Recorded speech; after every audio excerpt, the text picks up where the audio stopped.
The gentleman from California is recognized. I thank the chairman of the subcommittee for bringing up, I think, what is a very important hearing this morning and this afternoon in what I think is one of the most important flashpoints that we're dealing with around the world when you look at other challenges both in Korea as well as in Venezuela as well as and so clearly you've acknowledged that this is a humanitarian crisis. And you've acknowledged that there have been talks at high levels that between the President, I remember the Oval Office meeting with the Prime Minister of Pakistan about him talking about engaging in some sort of a mediation.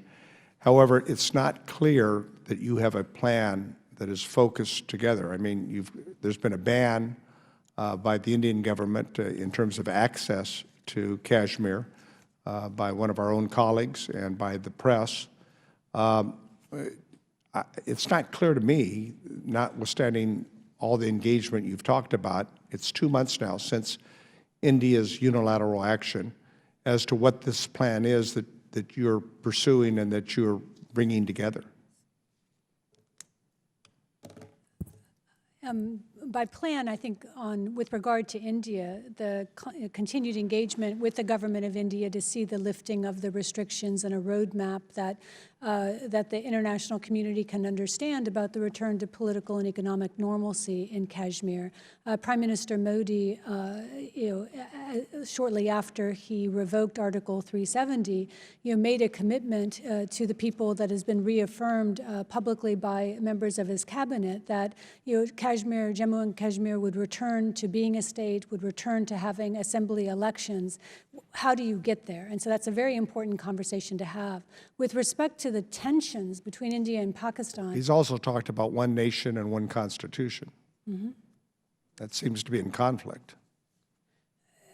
Sir, it's going to depend upon the legislation that's pursued and adopted. Right now, we see, and we've talked about the national citizenship. You do believe human rights are being violated today in Kashmir among the Muslims and the Sikhs, do you not? I believe that there have been human rights violations, yes.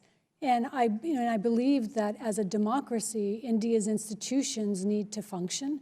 And sometimes they function more slowly than we would like. But these house arrests, this bringing in of additional troops into Kashmir, almost 800,000, I believe, for 8 million people. It's almost one troop for every 8 people. These house arrests.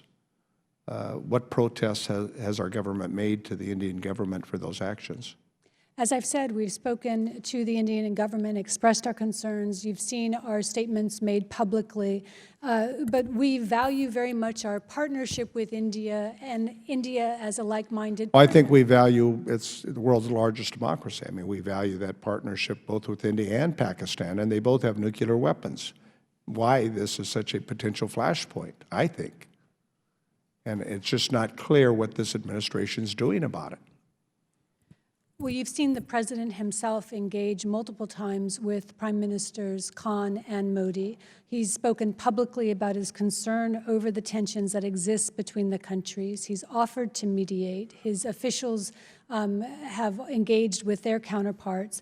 And the key to getting to a dialogue is creating an environment that allows one to take place. And that means ensuring that sustainable and irreversible steps are taken to counter militants operating from Pakistani soil. And that steps are taken by India to restore political. So what do you think the purpose of the military buildup is in that region? The troop numbers that are cited are misleading in the sense that a lot of those troops, many of those troops are deployed along the line of control. And along the line of control, there are ongoing military skirmishes. Yesterday, 10 people were killed as a result of cross-border fire.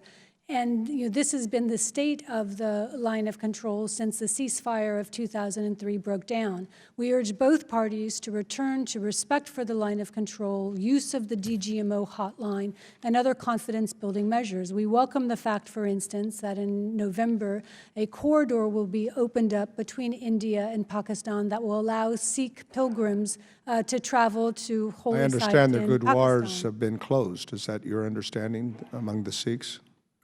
I'm sorry? That their Sikh temples have been closed. Is that accurate, do you think? The corridor that we're talking about is to allow and facilitate pilgrims, Sikh pilgrims from India to travel freely to Pakistan in order to visit a shrine.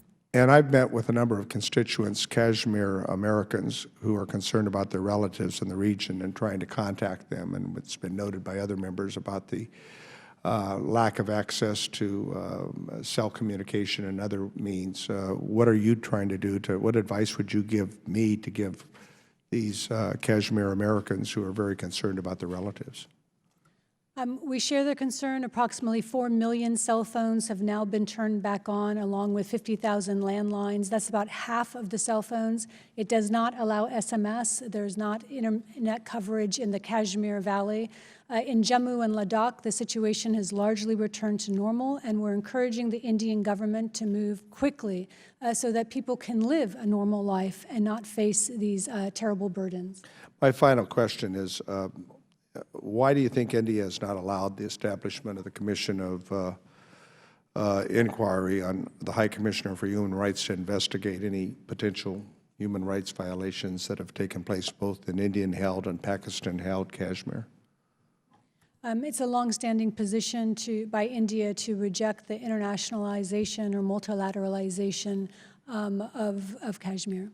And what cooperation do you have or have you sought from the United Nations to, as they've noted, that this is a challenge that they are trying to focus on? We believe that India and Pakistan need to engage bilaterally. Thank you. Thank you.